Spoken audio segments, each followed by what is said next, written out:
Hi everybody, I'm Greg Fischel and welcome to bonus weather video number 1 for this week.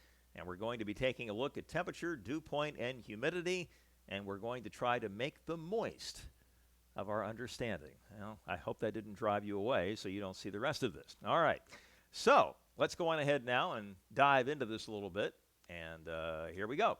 So I'm going to use what I call the cup analogy, okay? So we're going to start off with a 4-ounce cup that is half full of water, and we're going to say that represents the temperature of the atmosphere being about 30 degrees, okay? Now, this is a 4-ounce cup. I'm going to say that the amount of water in that cup represents the amount of water vapor in the atmosphere, and the size of the cup represents how much water vapor can exist at that temperature, okay? So cup half full at 30. Now, let's raise the temperature to 50, and the size of that cup doubles. And so if the cup is half full, that means the amount of water in the cup, or representing the amount of water vapor, has doubled as well. Now, let's increase it another 20 degrees, up to 70, and that cup is twice as big as the 50-degree cup, and again, it's half full. And finally, at 90 degrees, the cup is twice the size of the 70-degree cup, and again, it is half full. The relative humidity is 50% in all 4 cases, as the cup is half full of water. However, the 90-degree cup has 8 times as much water in it as the 30-degree cup, because you doubled the 30, so that's twice, then you doubled that, that's 4 times, and you doubled that, and that's 8 times, okay? So the relative humidity doesn't tell you anything about the absolute amount of water vapor in the air. That can be represented by the dew point temperature. The higher the dew point, the more water vapor there is. And for every 20-degree increase in temperature, the air's capacity to hold water vapor doubles. And for every 20-degree increase in the dew point, the amount of water vapor in the air doubles, okay? Now, let's look at this a different way. Here's our 4-ounce cup at 30 degrees, but this time the cup is full, okay? Now, and that means the relative humidity is 100%. Now, at 50 degrees, the cup is twice as big.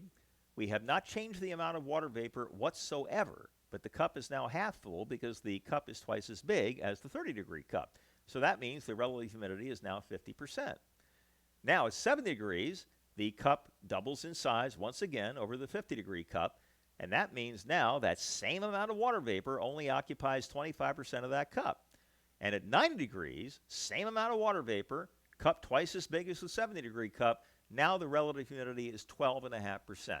The amount of water vapor in the air never changed in all 4 of these cases. But the temperature changes, or the temperature increases, changed the relative humidity by simply increasing the capacity to hold water vapor. Okay, does that make sense? I hope so. And then one additional point here that I thought you might find interesting. By knowing the difference between the temperature and the dew point, you can estimate the base of the clouds, the height of the base of the clouds. So let's suppose we have a temperature of 90 and a dew point of 70, so a 20-degree spread. On a well-mixed day, which is usually a sunny day, and if there's a breeze, that helps even more. So the temperature will decrease at 5.5 degrees per 1,000 feet, and the dew point will decrease at about 0.5 degree per 1,000 feet. So we go up 1,000 feet, the temperature is now 84.5, the dew point is 69.5. At 2,000 feet, the temperature is 79, the dew point is now 69. At 3,000 feet, the temperature is 73.5, dew point 68.5, and at 4,000 feet, the temperature is 68, the dew point is 68, and the air becomes saturated, and now we have the formation of clouds. Have you ever seen those days where you see the absolute flat base of clouds and it's the same altitude everywhere? And that's the kind of a day where you would see this, where if you simply know that the temperature and the dew point are 20 degrees different, the two get closer together by 5 every 1,000 feet. Now, we're not talking about the clouds way up there, the ice crystal cirrus clouds. These are the clouds closer to the ground, okay? So if you know that they get closer together by 5 every 1,000 feet, you take the difference, which is 20 in this case, you divide it by 5, and you get 4. You multiply that times 1,000, and that gives you a rough idea as to the altitude of what the cloud base will be, 4,000 feet, okay? So That's just one of those little interesting tidbits that if you're out and about and you know the temperature in the dew point, you can estimate how high those clouds are that you're so fascinated by. All right, that's the bonus weather video for today.